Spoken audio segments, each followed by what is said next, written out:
Les decía que para solucionar el efecto que produce la temperatura en los pavimentos, y más en nuestras zonas donde hay elevadas temperaturas, son esas juntas que hay de muchos tipos, se diseñan justamente para solucionar ese problema. La junta de dilatación, que es la imagen que ustedes ven abajo, es una de las más importantes porque, como les decía, al incrementarse la temperatura, el pavimento se dilata.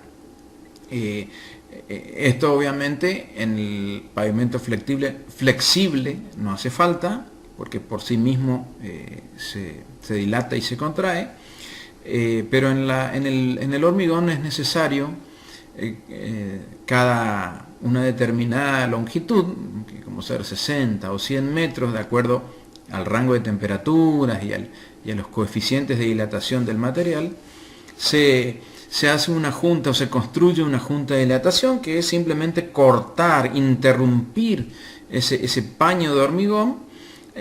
Entonces tenemos que lograr que la dilatación de ambos paños tenga un lugar donde expandirse y no provocar roturas en el pavimento. Obviamente, si ustedes se fijan, van a apreciar que tenemos que permitir el desplazamiento horizontal, pero no el vertical, razón por la cual se le incorporan en el periodo de construcción unos pasadores metálicos que en un extremo está firmemente empotrado al hormigón y en el otro extremo está embebido en una vaina que permite el desplazamiento. Entonces, el concepto de esa junta de dilatación es que los paños consecutivos del hormigón que conforman la carpeta de rodamiento puedan desplazarse de manera horizontal y no así de manera vertical. En la obra ustedes van a ver que se construyen, se pone un encofrado cuando se termina un paño y se dejan previstos los pasadores metálicos, y cuando se va a hormigonar o a vertir el hormigón en el paño siguiente, se quita ese encofrado, que puede ser una tabla de madera o puede ser un poliestireno expandido, y se vuelve a hormigonar la siguiente etapa. Pero hay que tener también la precaución de que dentro de ese alojamiento de la junta de dilatación no entre algún material que pueda obstaculizar. Por eso es que se le hace un sellado en la parte superior. Ese es el concepto de la junta de dilatación, que es lo que debemos permitir, es que se desplace libremente un paño con respecto al otro para que no se produzcan roturas. Es muy clásico ver las roturas o las fracturas en la capa de rodamiento de los hormigones rígidos, porque no tienen lugar donde escapar. Entonces generalmente se produce una inclinación hacia arriba y se rompe el pavimento. Otro tipo de junta importante que siempre se hace, siempre se realiza, es la junta transversal y longitudinal de contracción. Por una cuestión, un fenómeno distinto al de dilatación, parecido pero distinto, es un fenómeno que ocurre por la elaboración misma y los componentes que tiene el hormigón, o sea, al mezclar el cemento con las piedras y la arena y el agua, se produce una reacción química que va perdiendo, al fraguar el hormigón, al ir secando, se va perdiendo humedad, va liberando calor, y a las pocas horas de que el hormigón empieza a secarse, se van produciendo fisuras porque se produce una contracción en el hormigón. Entonces, para ello se realizan las juntas que van transversalmente a la circulación, aproximadamente cada 3 o 4 metros, que se las puede apreciar cuando uno transita. Pero la diferencia en esta junta es que no es en la sección completa del hormigón, sino que se hace un corte superior. Van a ver ustedes que se lo realiza una vez que los operarios pueden subir y pisar sobre el hormigón, y se va cortando con una máquina que tiene un disco de corte, y se le va haciendo esa ranura que ustedes ven en la parte superior, simplemente para como el hormigón sí o sí se va a fisurar, entonces le creamos ese plano de debilidad para que la fisura se produzca en ese lugar y no no quede distribuida como una telaraña en la superficie del hormigón. Y para reforzar, también ven que hay un pasador metálico que se incorpora, responde a un cálculo, o sea, la cantidad de pasadores y el diámetro de pasador, que es simplemente para que no pierda resistencia, no pierda capacidad de resistir esa sección donde se le haya practicado un corte y se hizo una debilidad en la sección. No es necesario que esté envainado de un lado, porque en este caso lo único que queremos es reforzar la sección y no hace falta que se deslice horizontalmente una con respecto a la otra. Esas serían las dos juntas más importantes, la de contracción y la dilatación, y pueden ver también que bueno, hay muchas veces que se necesitan hacer juntas de ensamble o propias de la construcción. Es decir, si terminamos un paño y no sabemos en qué momento se va a continuar con el tramo siguiente, hay que realizar un diseño para en algún momento poder alojar el paño siguiente cuando pase el tiempo. Vemos distintas herramientas que se usan para ir conformando las capas en el terreno.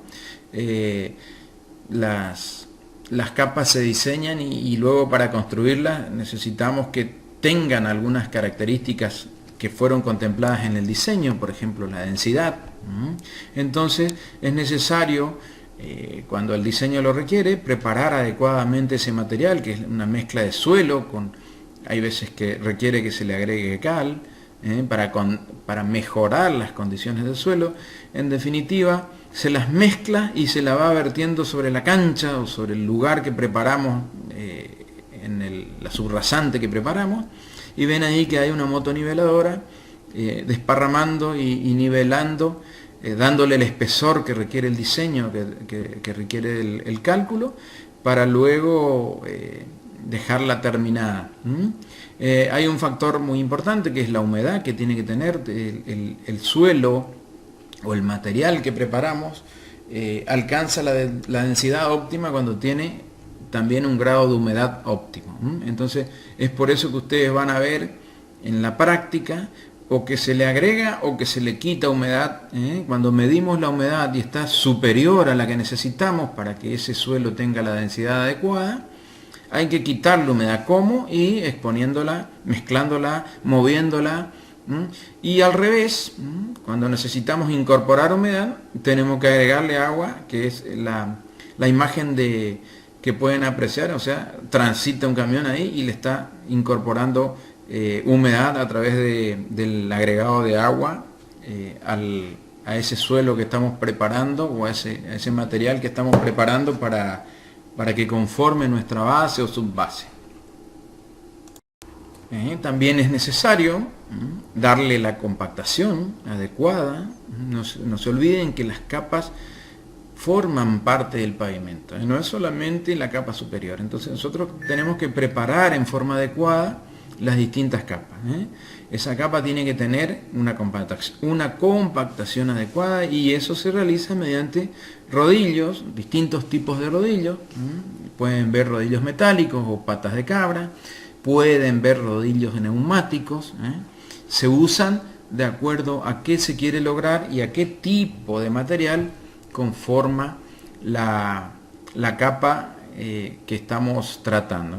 Siempre los suelos arcillosos se compactan con rodillos, y los suelos granulares hay que incorporarles vibración. Si ustedes rápidamente se imaginan cómo compactar un balde que contiene arena, y no le puedo pegar golpes, o no es eficiente pegarle golpes, sino poniendo algo que vibre. Si ustedes sacuden un balde con material granular como ser arena, se va a acomodar, o sea, se compacta por vibración. En cambio las arcillas, que son otro tipo de suelo, sí, yo puedo meterle energía, puedo incorporar la energía a través de un rodillo, que es pasando y compactando ese tipo de suelo. O sea que la compactación depende del material que queremos compactar. El gráfico les muestra el grado de densidad que podemos lograr aplicando la energía a un suelo, ¿no es cierto? Fíjense que en ordenadas tenemos la densidad y en abscisas el grado de humedad. Lo que yo le decía en la explicación anterior es que podemos tener mucha humedad y eso es contraproducente, porque imagínense ustedes compactar algo que tiene exceso de humedad, que está saturado. Y a su vez, si tenemos poca humedad, o sea, vamos hacia la izquierda, podemos aplicar mucha energía y no lograr la densidad máxima. O sea, hay un punto óptimo de humedad con el cual logramos esa máxima densidad. Y obviamente varía, cuando es pequeña la energía que le damos al suelo o al material que queremos compactar, obtenemos menor densidad que si le damos una energía alta o elevada de compactación. Entonces ese es el gráfico que nos muestra un poco cómo se comporta, y por eso es que hay que agregar o quitar humedad en ese suelo que estamos ocupando o en ese material que estamos ocupando para construir nuestras bases. Eso es en realidad lo que se van a estudiar después ustedes para poder diseñar en materias más específicas, pero es bueno que ustedes en esta materia tengan un panorama de los conceptos y de qué significa el pavimento.